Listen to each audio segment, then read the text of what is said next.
हमको पूछते हो 70 साल में किया। अरे 70 साल में जो स्कूल में तुम पढ़ के आए हो, जिस स्कूल में शाह ने पढ़ा है, वो सब कांग्रेस ने बनाया हुआ है। बाप ने कमाया, बेटे ने घुमाया। हमारा पैसा हमारे को देने को मोदी इतना सताते हैं, फिराते हैं कि क्या इनकी जागीरी है। लेकिन उनको चिंता नहीं, सिर्फ भाषण करना। मुल्क में इतनी तंगी चल रही है, ऐसा ही देश चलाएंगे। लोगों को झगड़ा लगा के चाय बना के लोगों को देता था, कब सा दर्द होता था, ये बोल के वो हमेशा लोगों को अपनी गरीबी का एहसास कराते। मोदी झूठ बोलते हैं, इसीलिए हम क्या बोलते हैं, ये झूठ के सरदार है। और मोदी साहब तो हमेशा किसी से मिलते नहीं, कभी भी गए तो ऐसा हाथ फिराते घुमाते चलते। वो काका दूरदर्शन, दूर से दर्शन लेना, नजदीक से नहीं, दूरदर्शन में ही दिखते हैं वो।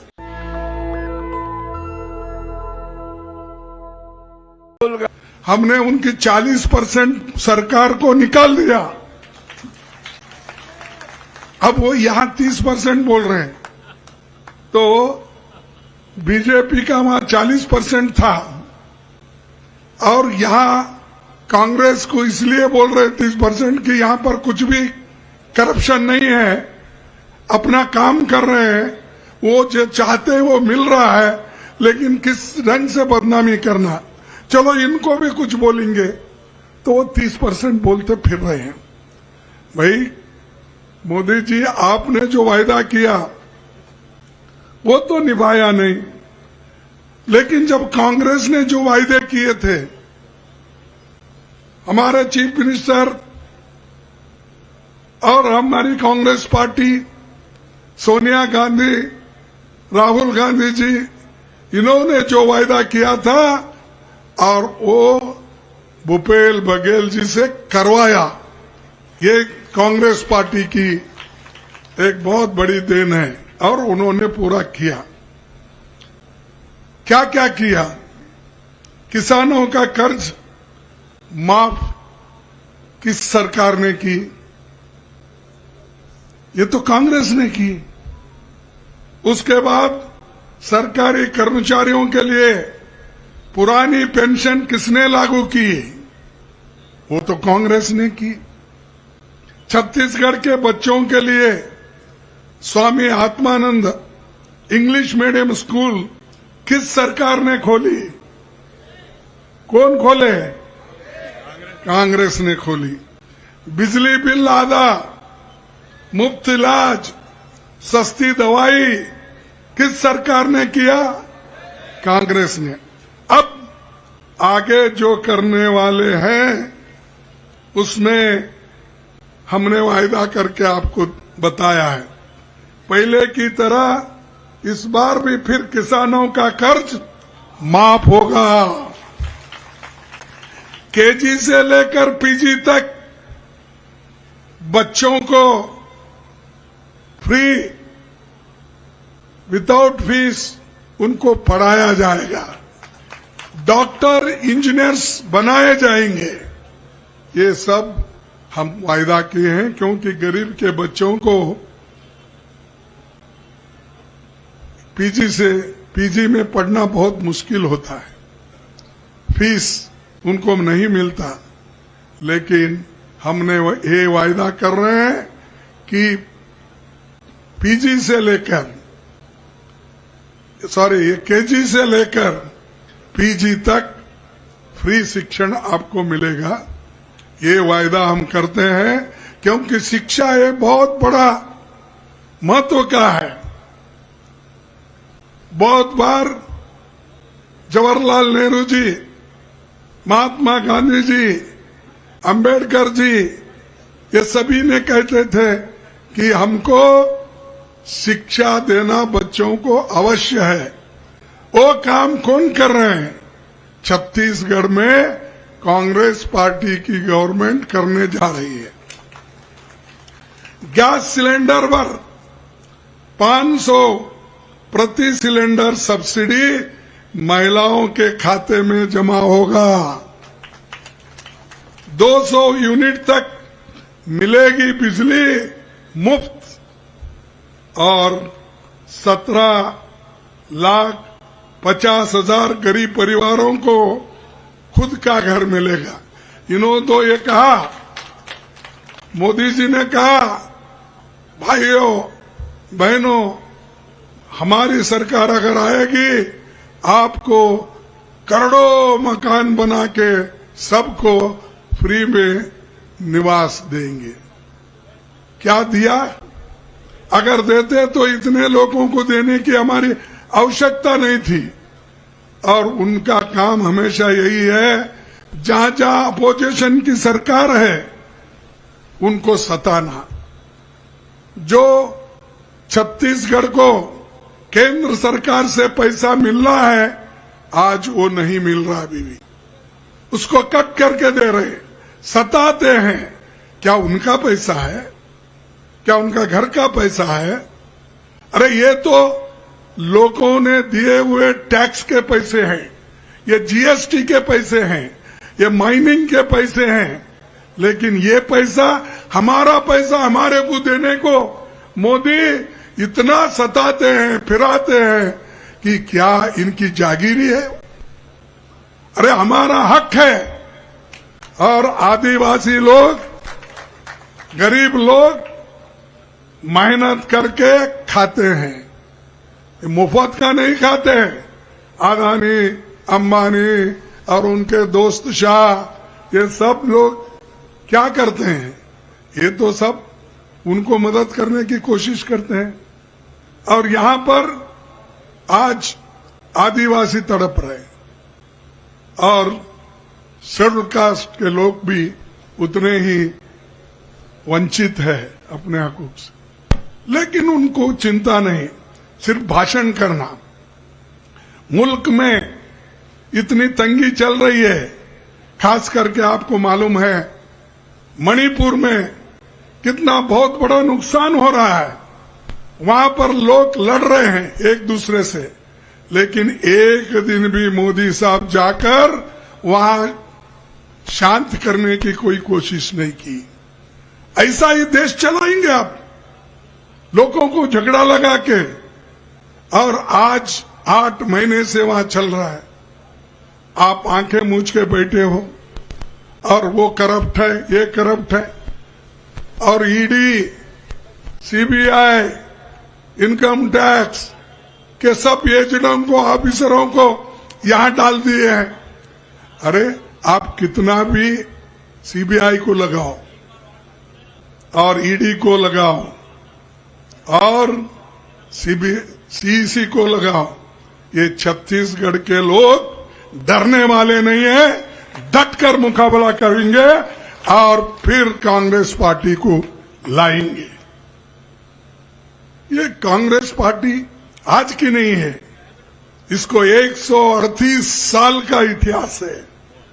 और हमारे लोग फांसी पे चढ़ के आजादी दिलाई है, हमारे लोग जेलों में जाकर आजादी दिलाए हैं, हमारे लोग अंग्रेजों से लड़ के आजादी दिलाई। तुम क्या दिए? तुम्हारे पास कोई गया बीजेपी में जेल? आरएसएस का कोई गया है? अब आज बैठ के बगैर मेहनत करके हुकूमत कर रहे हो और फुकट का खा रहे हो। और ये लोग हमको सबक सिखाते हैं।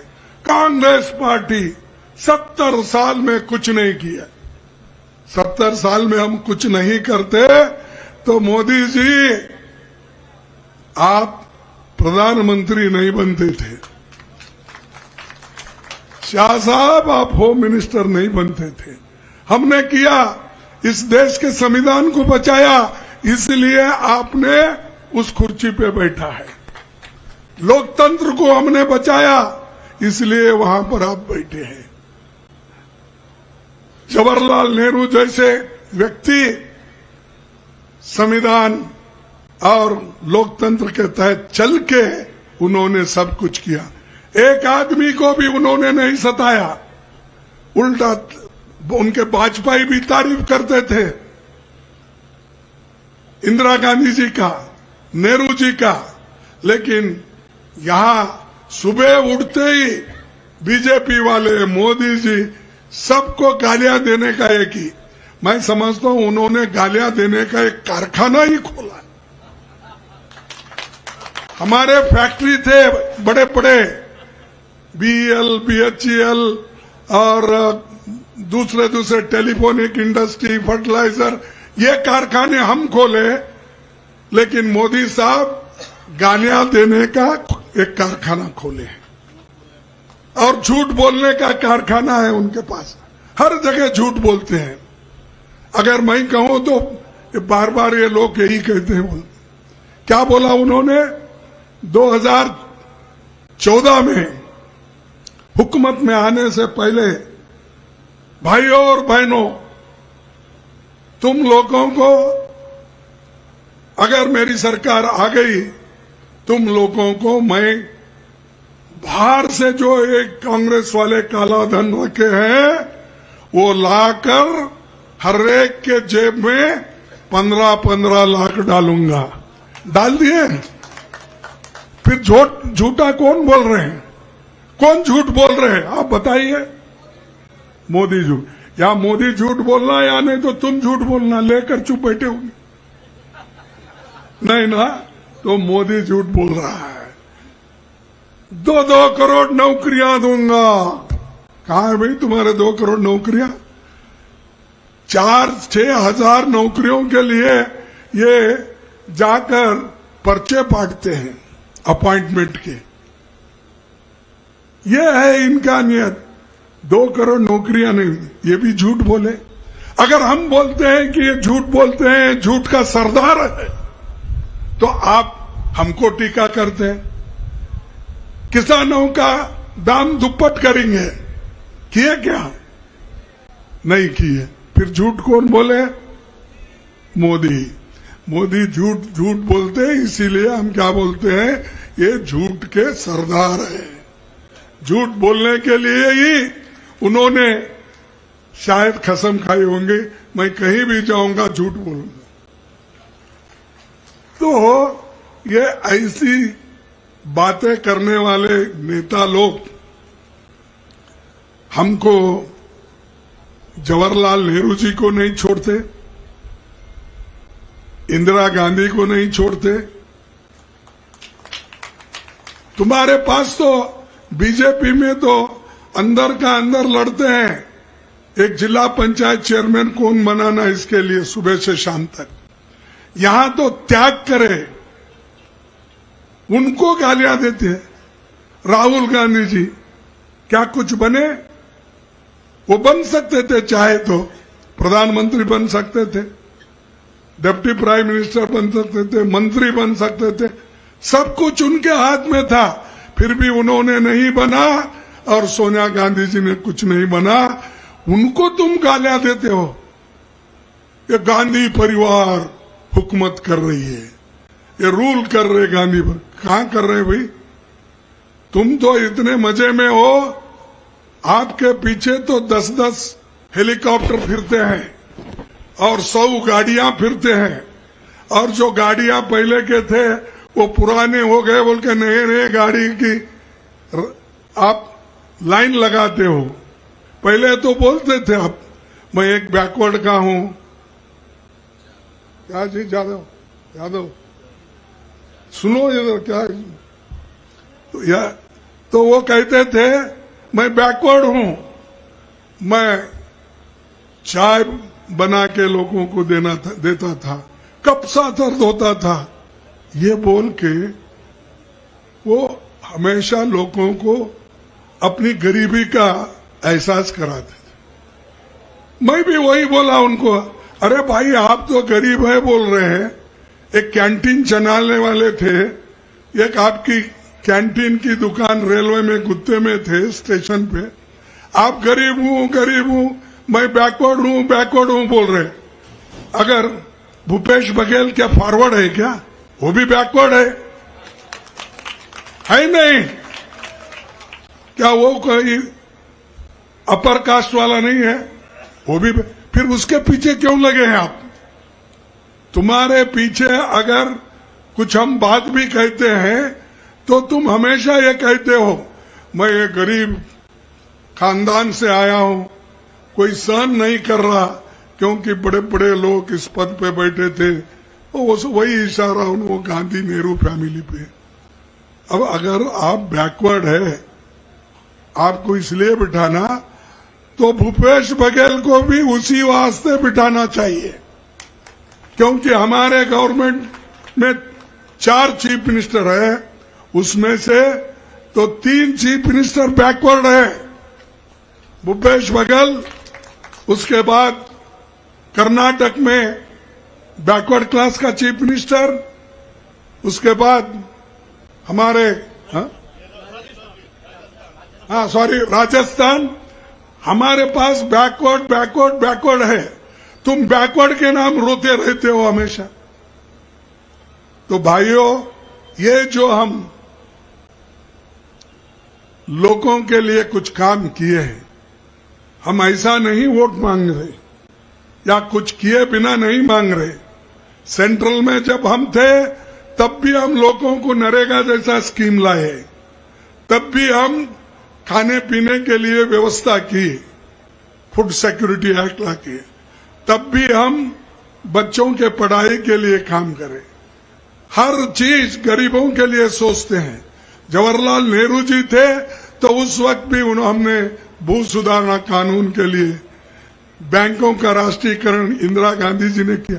ये सब बड़े बड़े काम हमने किया और लोग ऊपर उठ रहे। आज जो दिख रहा है ये मोदी जी की वजह से नहीं है। तुम तो परसों पैदा हो गए, फिर भी हमको पूछते हो 70 साल में किया। अरे 70 साल में जो स्कूल में तुम पढ़ के आए हो, जिस स्कूल में शाह ने पढ़ा है, वो सब कांग्रेस ने बनाया हुआ है। जो दवाखाने देखते हो, जो हॉस्पिटल्स देखते हो देहात में, बड़े इंजीनियरिंग कॉलेज देखते हो, जो बड़े बड़े मेडिकल कॉलेज देखते हो, ये किसकी देन है? कांग्रेस की। और हमको पूछ रहे हो तुम क्या? अरे तुम 9 साल में क्या किए बताओ? तुम फिरते ही रहते हो, लोग परेशान रहते हैं, कोविड में फिरते ही रहते हो। जब मणिपुर में झगड़ा चल रहा है फिर रहे, पार्लियामेंट में आके मुंह नहीं खोलते। अगर मुंह खोलते हैं तो ऐसे सभाओं में वोटिंग के लिए वो मुंह खोलते हैं। वोट के लिए मुंह खुलता है उनका, कठिनाइयों को सुलझाने के लिए नहीं। इसीलिए ऐसे लोग खुद कुछ नहीं करे। 10 साल में वो हमको बार बार बोलते ये लोग क्या किए। 13.5 साल इनकी हुकूमत गुजरात में थी। भाई गुजरात में तुम क्या किए वो 13.5 साल तक? और छत्तीसगढ़ में क्या हो गया देख के आओ, यहां भी आके देखो। इन्होंने 5 साल में क्या किया, अब 13.5 साल में नहीं किए मोदी साहब अपने अहमदाबाद में, अपने गुजरात में। तो इसलिए मैं आपसे एक ही बात करूंगा कि आप उसके बहकाने में मत आओ। एक बैकवर्ड क्लास का आदमी, बैकवर्ड क्लास के लोगों का, दलितों का, किसानों का दर्द जानता है। जो आदमी लोगों का दर्द, अपना दर्द समझ के काम करता है, उसी को हमारा वोट देना चाहिए। और मोदी साहब तो हमेशा किसी से मिलते नहीं, कभी भी गए तो ऐसा हाथ फिराते घुमाते चलते। यहां तो तुम्हारे चाचा का काका, तुम्हारे काका तो सब में मिलते हैं, खुद कहते हैं, जाते जाते बच्चों से मिलते हैं। ये काका नजदीक वाले हैं, वो काका दूरदर्शन, दूर से दर्शन ले रहा हूं, नजदीक से नहीं, दूरदर्शन में ही दिखते हैं वो। तो इसीलिए आप, जो आदमी आपका साथ है, आपकी आत्मा को छू के काम करता है, उसको वोट देना, उसके पार्टी को वोट देना। और हमारी पार्टी हमेशा दलितों के लिए, पिछड़ों के लिए, आदिवासियों के लिए किसानों के लिए, और कोई भी हो, यहाँ पर जात पात नहीं है, सब मिलके काम करना ये हमारी मकसद है। और बैकवर्ड क्लास के लिए हमने एक पढ़ लिया है, तो हमारे राहुल गांधी जी ने कहा, और मैं भी यही कहता हूं कि अगर हमारी सेंट्रल गवर्नमेंट आई तो वहां पर हम बैकवर्ड क्लास सेंसस लगाएंगे, उसकी सब जो छानबीन करके उस जनगणना हो जाएगी। जनगणना इसलिए जरूरी है कि कौन गरीब कितना है, किस जाति का गरीब को आज ग्रेजुएशन में मिला, इंजीनियर्स कितने बने, डॉक्टर्स कितने बने, जमीन कितनी है, इसलिए बना रहे ताकि आगे का कार्यक्रम हमारे पास से उनके लिए हो। ये भी नहीं जानते, और वो हमेशा हम जो भी कार्यक्रम लाते उस पे टीका करने का उनका एक बहुत बड़ा काम है। खैर वो टीका करते जाने दो, हमारा तो यही है कि मकसद गरीबों को मदद करना और आगे बढ़ाना। दूसरी चीज मैं आपको कहना चाहता हूं, ये बहुत से उद्योगपति का इन्होंने मदद किया है। मैं पूछ रहा हूं क्यों? अभी जैसा भूपेश बघेल जी ने कह के गए और बहुत से लोग भी, देखिए 13 लाख करोड़ रुपए अगर आप गरीबों का कर्जा माफ करते हो, अरे किसानों का क्यों नहीं करते? वही मनमोहन सिंह जी थे, शैलजा जी जब मिनिस्टर थी तो उस वक्त हमने 72,000 करोड़ किसानों का कर्ज माफ किया था पहली बार। और यहां भी जो हमारी गवर्नमेंट आई स्टेट में, वहां भी कर्ज माफ कर दिया, और आज भी फिर वायदा किए। अब पिछले का तो कर्ज माफ हुआ, आगे अगर कुछ कर्ज है वो भी हम माफ करेंगे, ऐसा यहां पर हमारी पार्टी का वायदा है। तो इसलिए बंधुओं, ऐसे लोगों को आप मदद मत करो जो रोड बेच रहा है, जो माइनिंग बेच रहा है, जो पब्लिक सेक्टर बेच रहा है, जो एयरपोर्ट बेच रहा है, पोर्ट बेच रहा है, सभी बेच रहा है। बाप ने कमाया, बेटे ने घुमाया। ऐसा तो नेहरू जी बनाए, नेहरू जी ये सब पब्लिक सेक्टर्स को बनाए, बना के क्या कहे उन्होंने, ये देखिए ये सब मॉडर्न टेम्पल है, यानी आधुनिक, ये क्या कहते टेम्पल, हाँ आधुनिक मंदिर है। उन्होंने कहा लाखों लोगों को नौकरी दी, उनका पेट भरने के लिए काम किया। ये देश में अन्न नहीं मिलता था पेट भर, उसी लिए ग्रीन रेवोल्यूशन किया, हरी क्रांति की, उसी लिए व्हाइट रेवोल्यूशन किया। तो सफेद दूध का ये सब हमने किया। हमारा दूध पी के और हमारा ये जो खाना हमने भरपूर पैदावार करके जो गोडाउन में रखे, फुकट में आज 3 रुपए में दे रहे, 2 रुपए में दे रहे, 1 रुपए में दे रहे, ये दी। यही खा के बहुत से लोग हमको उल्टा क्वेश्चन पूछ रहे, प्रश्न पूछ रहे।